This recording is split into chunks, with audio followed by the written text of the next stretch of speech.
Welcome back everyone. This is the continuation of this 8th class of capital budgeting जो हमने upload किया।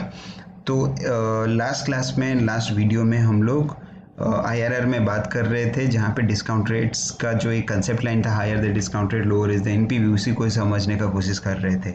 हमको IRR कहाँ तक लेके जाना है, ज़ीरो तक। सॉरी, IRR हमको कैलकुलेट करना है, एनपीवी को ज़ीरो तक लेके जाना है। तो एनपीवी ज़ीरो किस रेट में, किस डिस्काउंट रेट में एनपीवी ज़ीरो होगा, that will be our IRR। क्यों कर रहे हैं आपको धीरे धीरे समझ में आएगा। Just be with me till the end of this video, conceptual clarity पूरा होगा 100% श्योर। ओके, कंटिन्यू कर रहे हैं कंसेप्ट्स के साथ। ओके, तो यहाँ पे हमारा एनपीवी था, एनपीवी कितना हो गया 800।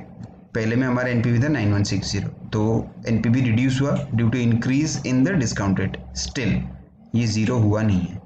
जब तक ये ज़ीरो नहीं होगा तब तक हम डिस्काउंट रेट को बढ़ाते जाएंगे। अगर ये नेगेटिव होता तो डिस्काउंट रेट को कमाते, तब एनपीवी बढ़ता। Are you getting my point? अगर ये 10% में, अगर ये से फॉर एग्जांपल नेगेटिव में रहता एनपीवी -9160 होता, तो हम 5% में लेके जाते, सो दैट माइनस जो नेगेटिव में था एनपीवी वो बढ़ता और ज़ीरो तक आता। रीज़न एकदम सिंपल है।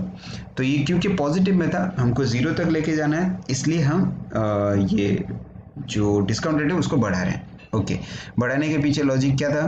बढ़ाने में जो दो डिस्काउंट रेट आप यूज़ करोगे, दोनों के बीच में जो गैप है जनरली 5% का हम कंसीडर करते हैं। जनरली 5% में, अगर हम जैसे ही 800 आया पॉजिटिव में और बढ़ाना है तो हम 20% ट्राई करेंगे generally, until and unless question में कुछ स्पेसिफाई कर दिया। क्वेश्चन में अगर स्पेसिफाई कर दिया ना कि 1% बढ़ाना है, आपने 10% लिया, नेक्स्ट में 11% ही लेना है, क्वेश्चन अगर उस हिसाब से डिज़ाइन किया हुआ तो उसी हिसाब से हम लोग फॉलो करेंगे। ओके, आगे बढ़ते हैं। एनपीवी पॉजिटिव है, ज़ीरो नहीं हुआ है, सो 15% is not the IRR in this case. हमको IRR और कैलकुलेट करने के लिए और डिस्काउंट रेट को बढ़ाना पड़ेगा, इंक्रीज, और 5% गैप के बारे में ऑलरेडी डिस्कस हो चुका है। अब देखते हैं डिस्काउंट रेट अगर 20% हम लोग लिया तो क्या होता है। ओके, सेम वे में हमने ये पीवीएफ कैलकुलेट किया 20% में। अब सब लोग को आ गया होगा अब कैलकुलेट करना कैलकुलेटर में। अगर हम यहाँ पे पीवी को, हम थोड़ा सा ये कंसेप्ट को आगे कर रहे हैं, मतलब थोड़ा सा क्या बोलते हैं उसे, स्पीडिया वे में जा रहे हैं, क्योंकि ये सारे जो डिस्कशंस हैं ये ऑलरेडी हो चुके हैं। पीवीएफ निकालना, पीवी निकालना, so straight away getting on to the point, NPV यहाँ पे नेगेटिव हो गया if we take 20% discount rate. तो और घटा, यहाँ पे ये जो कंसेप्ट लाइन था ये समझ में आ गया। 20% में ले रहे हैं ना, तो नेगेटिव आ गया, कितना आ गया ये point -6640। Now you can very well connect with the concept line कि higher the discount rate lower is the NPV, why I said that। Okay, और ये मेरा बोला हुआ नहीं है, this is the traditionally followed concept. Okay, जो कि प्रैक्टिकल भी है। आगे चलते हैं। तो यहाँ पे ये नेगेटिव हो गया, लेकिन हमको तो ज़ीरो चाहिए। तो लॉजिकली अगर देखें 15% में हमारा पॉजिटिव में है 800 एनपीवी, 20% में हमारा नेगेटिव हो गया 6640 एनपीवी, हमको ज़ीरो चाहिए। तो कॉमन सेंस बोलता है कि 15 और 20 इसके बीच में ही कोई एक रेट है जिसको IRR बोलेंगे हम, जिस पे एनपीवी ज़ीरो हो जाएगा। वो कैलकुलेट कैसे करें? ओके, आगे चलते हैं, देखते हैं। Here the NPV becomes negative, 20% discount is certainly not the IRR, ये भी हमको समझ में आ गया। We need to lower our discount rate to calculate IRR, ये भी समझ में आ गया। तो 15 से 20% के बीच में ही रहेगा कोई एक ऐसा डिस्काउंट रेट जिसको लेके अगर हम हमारा फ्यूचर कैश इनफ्लोज को डिस्काउंट करें, that will be equal to our present value of cash outflow, so NPV will be zero. अच्छा, आगे चलते हैं। इन दिस केस यहाँ पे कैसे कैलकुलेट करें? दो रेट हमको मिल चुका है बेटा। ये जो दो रेट मिला है, सॉरी, ये जो दो रेट मिला है, this is the lower rate, this is the higher rate, right. Okay, हमने लोअर रेट में एक एनपीवी मिला हमको, लोअर रेट, शॉर्टकट थोड़ा यहाँ पे डिनोट कर रहा हूं मैं, lower rate NPV. Higher rate में भी एक एनपीवी मिला, हायर रेट एनपीवी। ओके, ठीक है, कोई हाई फाई सिचुएशन नहीं है। चार चीजें हमने पॉइंट आउट की, lower rate, higher rate, lower rate का एनपीवी, हायर रेट का एनपीवी। हमको 0 तक लेके जाना है IRR कैलकुलेट करने में। नाउ इन दिस केस एक सेपरेट मेथड आएगा ये सिचुएशन को सॉल्व करने के लिए, जिसका नाम है interpolation method. Is it okay? Interpolation method. अब इस इंटरपोलेशन मेथड में वो बोलता है जब आपके पास दो डिस्काउंट रेट हो, लोअर रेट और हायर रेट, आप पहुंच गए हो, एक में पॉजिटिव एनपीवी आ रहा है, एक में नेगेटिव एनपीवी आ रहा है, दैट मीन्स आप एक ऐसा सिचुएशन में आके पहुंच गए हो दैट वो दोनों रेट, हायर रेट और लोअर रेट जो आ गया, वो दोनों रेट के बीच में, हम यहाँ पे 10% को कंसीडर नहीं कर रहे क्योंकि वो वे बियॉन्ड था। 10% में पॉजिटिव है, 15% में भी पॉजिटिव आया, तो 10 और 15 को लेके कंपेयर करने का कोई जरूरत ही नहीं है अनटिल अनलेस आपका एनपीवी नेगेटिव हो जाए, जो कि 20% में हो रहा है, इसलिए 15 और 20 को लेके बात हो रहा है यहाँ पे। ओके, तो आपको इस केस में इंटरपोलेशन मेथड यूज करना है और यहाँ पे एक फॉर्मूला है जो यूज करते हैं। अब वो फॉर्मूला को थोड़ा सा कॉमन सेंस के साथ डील करते हैं। पहले क्या लिखा? Lower rate. लोअर रेट क्या है हमारा? 15, 0.15। Is it okay? 15%। Okay, plus क्यों किया? हमारा कंसेप्ट हमको बोलता है 15% में पॉजिटिव, 20% में नेगेटिव, तो 15 से ज्यादा और 20 से कम ही होगा ना एरर, इसलिए लोअर रेट के साथ कुछ प्लस होने वाला है। क्या प्लस होने वाला है? वो ही है इंटरपोलेशन। ओके, यहाँ पे लोअर रेट एनपीवी बोला। लोअर रेट एनपीवी हमारे पास था 800 divided by lower rate NPV again 800 minus higher rate NPV. अब हायर रेट एनपीवी नेगेटिव में है ऑलरेडी, ये चीज को ध्यान में रखें। 6640 into higher rate minus lower rate. Higher rate है 0.20 माइनस 0.15। Is it okay? वही जो सोल्यूशन आपको, इसको अगर सॉल्व करेंगे तो आपका आएगा 15.54%। This is our IRR। Is it okay? अब इसको प्रूव भी करेंगे, हम ऐसे ही नहीं छोड़ देंगे कि आपने बोल दिया 15.5% IRR होगा, जो कि 15 से ज़्यादा है और 20 से कम है, जिसमें अगर आप अपना कैश इनफ्लो को डिस्काउंट करोगे तो आपका एनपीवी 0 हो जाएगा। मैं मान लूँ नहीं ना, हमको प्रूफ भी चाहिए कि उसको डिस्काउंट करके पहले देखते हैं क्या 0 सही में हो रहा है। Let's see. ओके, प्रूफ में जाएंगे तो वही एग्जाम्पल को सॉल्व करते हुए आगे जाएंगे। पीवीएफ हो जाएगा 15.54%। Is it okay? हमने 15 पे ट्राई किया, 20 पे ट्राई किया, दोनों में 0 हुआ नहीं, और हमारा इंटरपोलेशन मेथड बोल रहा है 15.54% अगर आप डिस्काउंट रेट लोगे तो आपका एनपीवी 0 हो जाएगा। Let's check it out. Okay, calculator side में रेफर करें, जो कैलकुलेशन में दिखा रहा हूँ आपको साइड में रेफर कर सकते हैं आप। अगर आप पीवीएफ कैलकुलेट करोगे फर्स्ट ईयर का, सेकेंड ईयर का, थर्ड ईयर का, कैलकुलेट हो गया यहाँ पे। ओके, अब अगर आप पीवी निकालोगे ना यहाँ पे, तो एनपीवी आपका आ रहा है -50 रुपीज़। सर आपने तो बोला था 0 होगा, यहाँ पे -50 आ गया। बेटा ये जो है ना फ्रैक्शनल चेंजेस की वजह से होता है।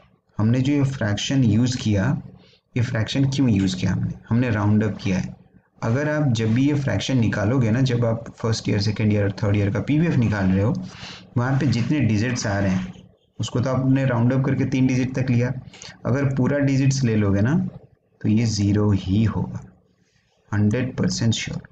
तो this is due to the fractional changes, otherwise it would have been 0, NPV 0 ही होता। इंटरपोलेशन मेथड ये बोलता है हमको। ओके, तो ये हमारा था IRR का अभी तक का थोड़ा सा पार्ट, जहाँ पे हमने ये समझने का कोशिश किया कि IRR है क्या। IRR is the discount rate, simple.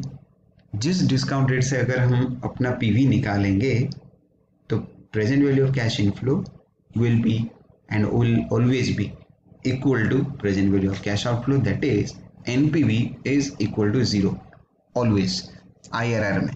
Okay, IRR तो फिर निकल, तो सर एक चीज़ मुझे समझ में नहीं आ रहा है कि कैपिटल बजटिंग में हम जो ये एनपीवी है, जितने कंसेप्ट इससे पहले भी किए हैं, सब हमको कहीं ना कहीं डिसीजन मेकिंग में हेल्प करते हैं, right?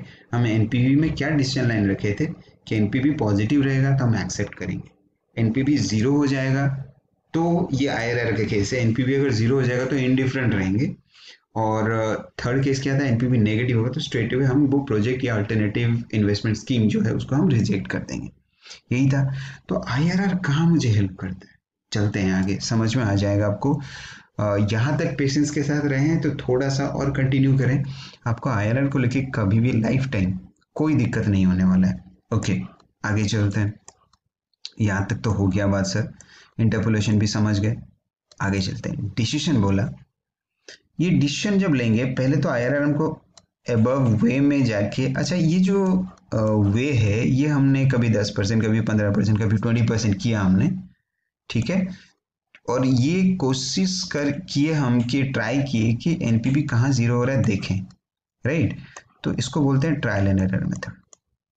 This is popular, IRR calculate करने के लिए this is the popular method, trial and error. Okay, तो अगर हम ट्रायल एंड एरर मेथड में जाएंगे तो ट्रायल एंड एरर मेथड में इस वे में आपको आईआरआर कैलकुलेट करना पड़ेगा, ट्रायल एंड एरर मेथड,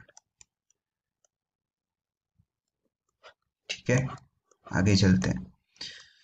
पहले आईआरआर कैलकुलेट किया, now compare IRR with the cost of capital. धीरे धीरे हम कंसेप्ट के अंदर का पूरा सच्चाई जानने का कोशिश करें कि क्यों आईआरआर यूजफुल है।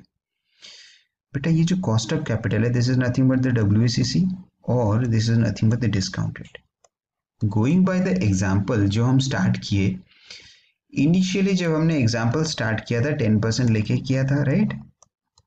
और जब हम कैपिटल बजटिंग के स्टार्टिंग में जब एनपीवी स्टार्ट कर रहे थे तब हमने क्या बोला था, this is the discount rate. और डिस्काउंट रेट को लेके मैंने एक नोट लिखाया था कि ये डिस्काउंट रेट कैसे कैलकुलेट होता है। ये डिस्काउंट रेट एक कंपनी या ऑर्गेनाइजेशन एंटरप्राइज का डब्ल्यूएसीसी होता है। मतलब हम कुछ भी फंड इन्वेस्ट करने वाले हैं कोई पर्टिकुलर एसेट में या इन्वेस्टमेंट करने वाले हैं, वो फंड तो कहीं ना कहीं हम जेनरेट करते हैं ना। हम कुछ ओनर्स फंड यूज करते हैं, कुछ डेब्ट फंड यूज करते हैं, इक्विटी डेब्ट प्रेफरेंस वगैरह, ये सारी फंड को रेज करके हम इन्वेस्ट करते हैं। तो जहाँ पे भी इन्वेस्ट करेंगे हमारा कॉस्ट जितना लग रहा है उससे ज़्यादा का रिटर्न चाहेंगे तभी जाके हम इन्वेस्ट करेंगे, अदरवाइज नॉट। इसीलिए एनपीवी पॉजिटिव पॉजिटिव पॉजिटिव उसी को लेके बात कर रहे थे। ओके, लेकिन आईआरआर का इसके साथ एक गहरा रिलेशन है। क्या बोला, पहले आप आईआरआर कैलकुलेट कर लो, ठीक है। से फॉर एग्जांपल इस एग्जांपल में हमारा डब्ल्यूएसीसी 10% का ही था कॉस्ट ऑफ कैपिटल, ठीक है। आईआरआर आया 15.54%। इससे हुआ क्या, इससे ये हुआ कि हमारे पास मैनेजमेंट के पास, टॉप मैनेजमेंट जो डिसीजन मेकिंग करते हैं उनके पास एक क्वेश्चन आया, उनके पास एक सेफ्टी लेवल आया कि अगर हमारा कॉस्ट ऑफ कैपिटल 10% है, राइट, तो हम आईआरआर अगर कैलकुलेट कर रहे हैं 15.54%, मतलब, और वहां पे आईआरआर हमारा जो भी कैलकुलेट होके आ रहा है 15.54% जो भी है, यहां तक का कॉस्ट हम बियर कर सकते हैं। बात को अच्छे से समझने का कोशिश करें। जो भी कैश इनफ्लो आ रहा है in what ever rate of return it may be, ठीक है, वो 10% से ज्यादा तो होना ही चाहिए, ठीक है। आईआरआर जो है, आईआरआर वो रेट है जिस रेट में अगर हम कैश इनफ्लोज को डिस्काउंट करें तो हमारा प्रेजेंट वैल्यू जीरो हो जाएगा। वहां तो ये मतलब क्या बोल रहा है, वहां तक का, कहां तक का, आईआरआर तक का रेट कॉस्ट का हम बियर कर सकते हैं। अगर ये 10% डिस्काउंटेड नहीं होके ये अगर 12% भी होता तो भी सही था सर, कोई दिक्कत नहीं है। 15.54% तक भी सही है। अगर 15%, 16% अगर ये डिस्काउंटेड होता और आईआरआर आपका आ रहा है 15.54%, then you are in a danger. Accept नहीं करेंगे वो प्रपोजल को। बात आ रहा है समझ में। इसलिए हम पहले आईआरआर निकालते हैं और उसको कॉस्ट ऑफ कैपिटल या डब्ल्यूसीसी से कंपेयर करते हैं इन ऑर्डर टू नो कि हमारे पास क्वेश्चन लेवल कितना है, हमारे पास सेफ्टी लेवल कितना है। 10% कॉस्ट ऑफ कैपिटल है, ओके सर कोई दिक्कत नहीं है। अगर ये 15.54% भी होता तो भी हम पॉजिटिव सिचुएशन में ही होते, मतलब लॉस में नहीं होते। 15.54 ही अगर होता तो हमारा जीरो हो जाता एनपीवी, तो उस केस में भी लॉस तो नहीं होता, जितना रिटर्न आता उतने ही कॉस्ट में निकल जाता। अभी अगर ये आईआरआर 15.54% बोल रहा है और हमारा कॉस्ट ऑफ कैपिटल एक्चुअल में 10% है, then we are at the safest place.